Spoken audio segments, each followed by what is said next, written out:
My Govanen, welcome to the Tolkien Lore Channel. I'm the Tolkien Geek, and I'm almost certain that somebody asked this question either in the comments or on my Discord channel, or server rather, and I now can't find it, so I'm not 100% sure where I got this question or exactly what the contours of the question were, so I apologize for that. But somebody was talking about the relation of Sauron and the ring and what exactly it meant in terms of his repeated destruction and then inability to, come back to life or whatever, or retake physical form, I guess I should say, not come back to life. And there's a lot of different things that Tolkien commented about regarding this topic over the years. And so I wanted to kind of explore a little bit of that and apply what we know to Sauron, because he kind of talks specifically about Sauron occasionally, but he talks more about this kind of stuff in relation to other beings in Middle Earth that give us a little more insight into how it would work. So, first instance is Melian. And regarding Melian, Tolkien basically says that she became more or less permanently corporeal in the sense that she was kind of tied to Middle Earth until the death of Thingol and Luthien, at which point she could then kind of just go back into a purely spirit state and return to Valinor.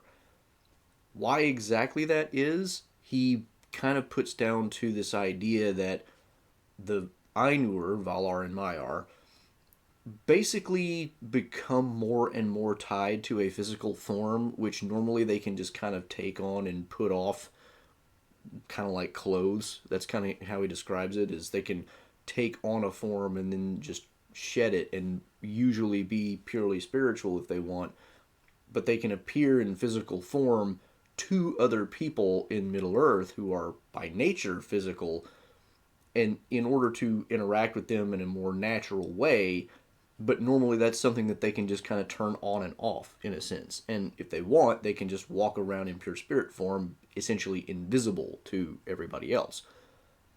But if they do things that are more essentially physical, in other words, the kinds of things that are extremely tied to the physical body, and the two examples he gives are eating, because that's necessary to maintain a physical life, and procreation, which only happens if you're in a physical form, that ties you more and more to the physical form you have. Melian, of course, procreated. She had Luthien. She gave birth. And that tied her to her physical form to a significant degree. And of course, by natural process of living with Thingol a lot, she probably would have eaten a lot too. He does point out that the Valar don't exactly have to eat, or the Ainur generally. They can, they don't need food. That's not a thing they do. But the Valar do occasionally eat in the presence of the elves in Valinor at certain feast days, as kind of like a general, we're blessing everybody and taking part in this ceremony or whatever. Not because they have to, and because they do it so infrequently, it doesn't really do anything to the Valar in Valinor. Melian presumably did a lot more of this. She gifts Beleg the Limbas, of course, so we know she probably makes food. Whether she eats it or not is not abundantly clear. We can assume, though, that probably whenever Thingol holds a feast in his halls, she's probably not just standing aloof doing nothing. So I would assume she is also doing some eating. How much? Yeah, who knows? But she certainly, gave birth to Luthien, and that by itself would be a significant tie to the physical world. And because she gave birth to Luthien, and her father was Thingol, that's why it kind of required Thingol and Luthien's deaths, even though Luthien came back, that's kind of a fluke, but their deaths are what basically, made her able to separate from her physical form, because the thing that primarily tied her to the physical world, her literal biological family, was no longer there. How the metaphysics of that works, of course, is anybody's guess, and Tolkien himself kind of mentions it's not exactly clear what the laws regarding all this are that Eru set up, but we can at least see that there are some laws. So, it's not like he's trying to explain the exact, scientific or whatever details that go into that. He's just saying that this is the way it works, even though we don't know exactly why. The other main example that Tolkien refers to is Morgoth, of course. But he also talks a little bit about orcs.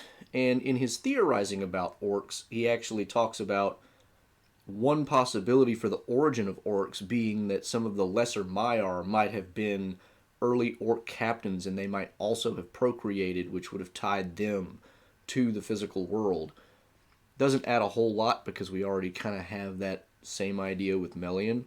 With Morgoth, though, he goes on a slightly different train, and he talks about how Morgoth, even though he doesn't procreate, and we don't know at all if he eats food or anything like that, he invests so much of his power into the physical world and the physical creatures that he controls that this also ties him to his physical form, because basically so much of his power is dispersed into the physical world that without having that tie to the physical world, he is also going to be kind of powerless without it. And therefore, if he sheds his physical form, he's got really kind of nothing left. And this is where it really gets relevant to Sauron, because of course Sauron is very much in the same boat as Morgoth in this sense, because, and this is particularly relevant too, because where he talks about Morgoth in this way, it's in the volume Morgoth's Ring, which of course is a term that Tolkien kind of starts using to refer to all of Middle Earth being, or all of Arda, I think he says, is Morgoth's Ring. And his point is that, like Sauron, who invested a lot of his power into this one object, Morgoth invested much of his power into basically all of Arda, or at least all of Arda except Valinor, trying to use that power to achieve his own personal ends. And so here's where we get Sauron's, real analog, let's say. Now, what exactly does that mean for Sauron? Well, the whole idea of Morgoth being kind of tied to this physical form, and Tolkien even says, like, he'll become more unable to change it as he goes further down this road. And we see this both with Morgoth and with Sauron. Morgoth ends up being wounded by Fingolfin, and he cannot, just kind of like fix his own body and take a, not limp anymore, or not have a scar on his face from when the great eagle scarred his face trying to rescue Fingolfin's body.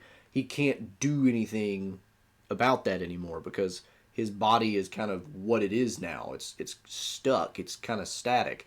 Whereas the Valar, who can change their bodies or take them off at whim, they could just morph their body if they wanted to. Morgoth can no longer do that because he has put so much of his effort into doing things that require this body, that this body is now just his body. Sauron likewise has the same problem. Once Sauron is destroyed with Numenor, or his body is destroyed with Numenor, he comes back and he is no longer able to take a form which is fair to look upon, as Tolkien puts it. And this also has an echo with Morgoth because he points out that Morgoth's body is kind of by nature going to reflect the evil that is within his spirit. And this is apparently what happens with Sauron, because Sauron at least was destroyed in a fair-seeming body, whereas Morgoth, he took on kind of deliberately the appearance of a Dark Lord in order to inspire terror, and just kind of got stuck with it. But we see at least the seed here of this is why Sauron ends up with a not-so-nice-looking body, and he can't do anything about it, because he's got this problem of the more he gets tied to it, and after he reaches kind of a point of being irreversible, he's no longer going to be able to change to a fair-seeming body. As a result, Sauron gets stuck, just like Morgoth does, with this evil body, evil-looking body. But the other question here is, what does that mean in terms of Sauron reconstituting himself in a physical body? What does he lose in terms of power and all that stuff? Well, in the talk about orcs, which didn't seem all that relevant, he does mention the fact that as these lesser spirits are going to invest themselves in becoming, more physical beings and doing things, and he also ties this to Morgoth as well, so it's kind of a common theme. What ends up happening is the more you invest in that, the more your power is going to be tied to that physical form, and therefore, if it's destroyed, you're going to have to reconstitute yourself, but you might end up in a point where you're kind of powerless to do that, and you're effectively just an impotent spirit. He even theorizes that maybe some of these orcs, who were basically Maiar that just took orc form, might end up becoming, if they became that impotent, have no ability to do anything in the physical world at all, or they might be something like a poltergeist, who's just kind of like a spirit rummaging around and messing with the physical world in small ways, but not really able to be that effective. Similarly, Morgoth, once he is, if he becomes destroyed, his physical body is destroyed, so much of his power is still stuck in Arda that he can't really come back from that very well. He just becomes a spirit of malice who's, wants revenge and can't do a thing about it. And he talks about how he would be basically an obsessed mind, with only one track going of, I want to get back in and I want to take over the world, but because he's on that one track, he can't redeem himself, he can't do anything to, kind of fix himself or any of this other stuff. He's just kind of stuck in that state. And we get hints that this is exactly what's going to happen to Sauron, too. It's never quite as explicit about Sauron in the story itself, but Gandalf and others kind of say things to the effect that if the ring is destroyed, Sauron would effectively become just a spirit of malice doing, nothing in particular because he would have no power left. And this is because Sauron invested so much of his power into the ring in order to have power over all the other rings. So that, he couldn't just make a ring and make it powerful enough to control everything else. He had to put a lot of himself into it in order to do that, because he was basically using the same exact technology, as it were, as the other rings themselves. And yes, he was a greater craftsman in some sense, and therefore could make a more powerful ring, but it has to be powerful enough to control all the other rings. And so he has to put all this into the ring, the one ring, in order to control them. So now he's very tied to the physical world. So when he's destroyed, it takes him a bit to reconstitute himself, and therefore it takes a lot of time, it takes a lot of energy, and his power overall is diminished. And this is another thing that he says about the Maiar orcs. He's like, if this happens, and if they can bring themselves back at all, their power is going to be diminished because they have to spend some of it in, reconstituting themselves, and they've already spent some of it in whatever physical activities they did. So Tolkien is kind of creating this overall picture of, once you kind of put your power into a physical thing, it's no longer yours. You can't just take it back.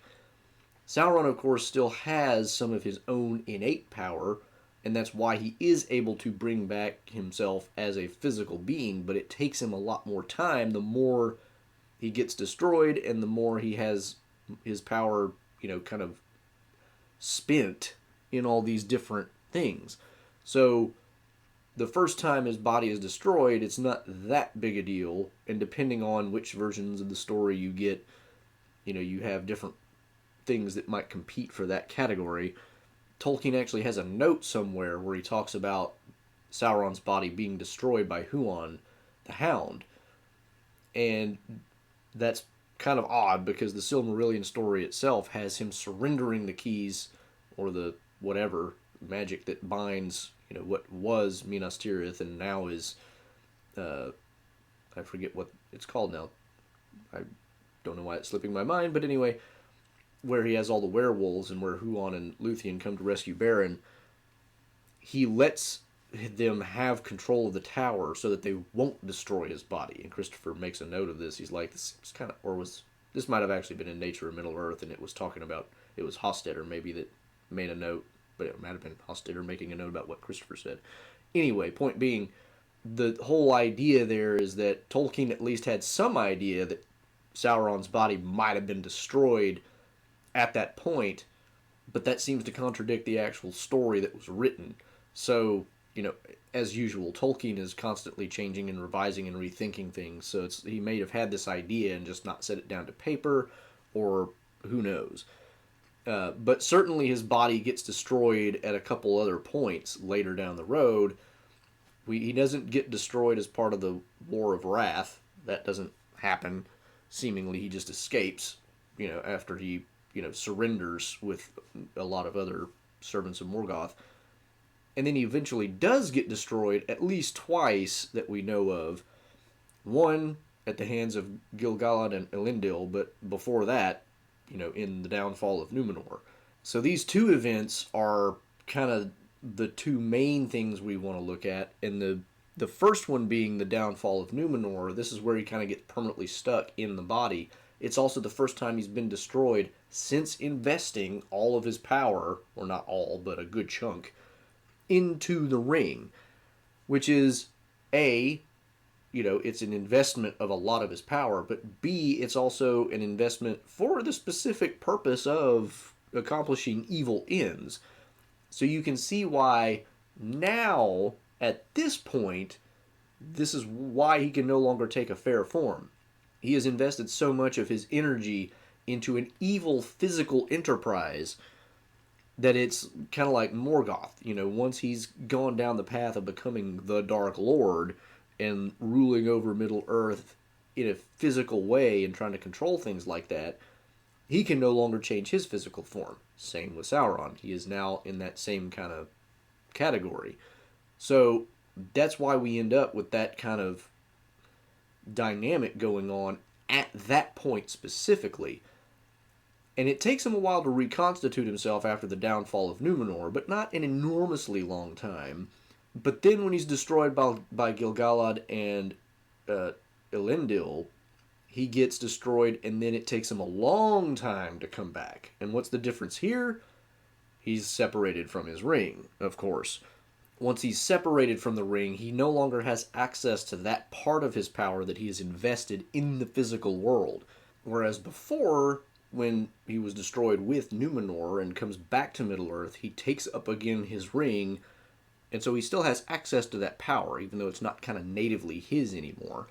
And then when the ring is destroyed, of course, that power it's not just separated from him, it's gone. It's just dissipated into nothingness. And this is why Sauron is basically completely destroyed at this point. We don't know exactly what that looks like. We do know from Tolkien's own writing that unlike in the Peter Jackson movies, he is not a bodiless, fiery eyeball up on the top of Barad-dûr.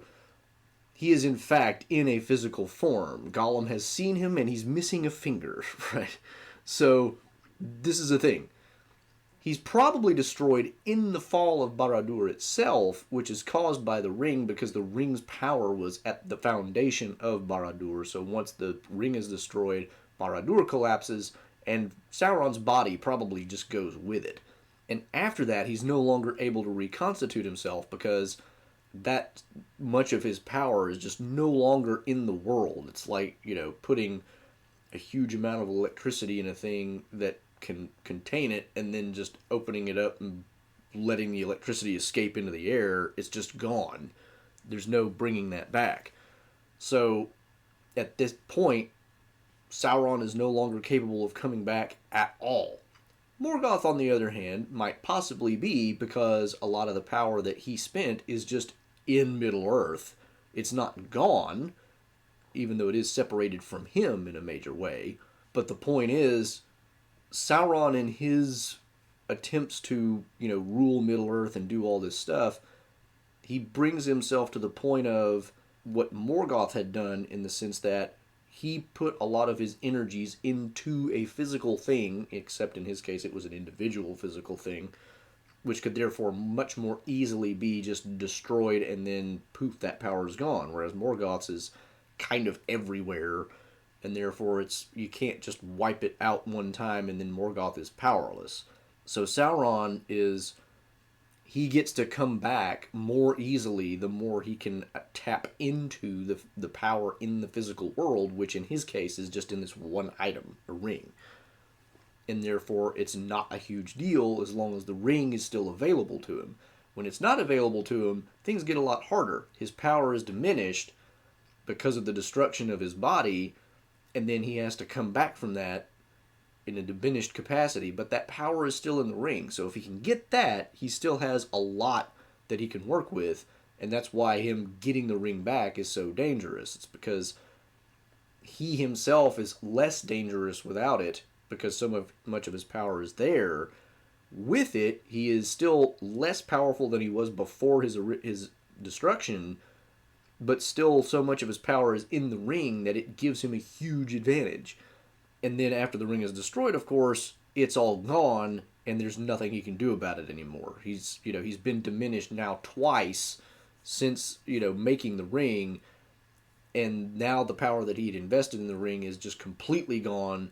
So he's just basically kind of been destroyed too many times and has no more power to rely on to kind of bring himself back in that way. And he probably only barely managed it the second time.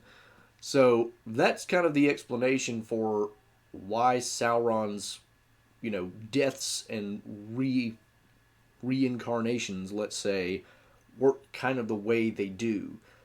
It has less to do with the Melian thing, although that even gives us a little bit of insight into the fact that it's kind of the germ of the idea that being in some way connected more closely to the physical world matters.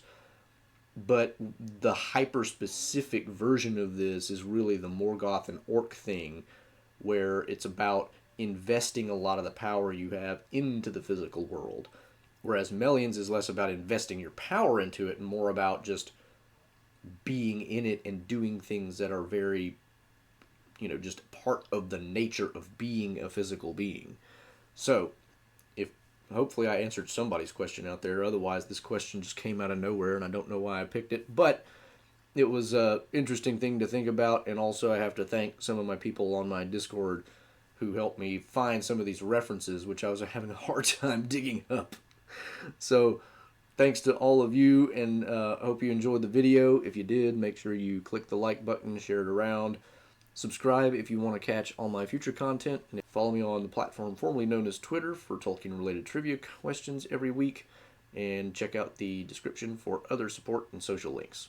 Until the next time, I'm the Tolkien Geek, signing out for the Tolkien Lore channel. Namarie. Thanks to all my channel supporters, especially elf friends Nathan Dufour and Robert Kindling.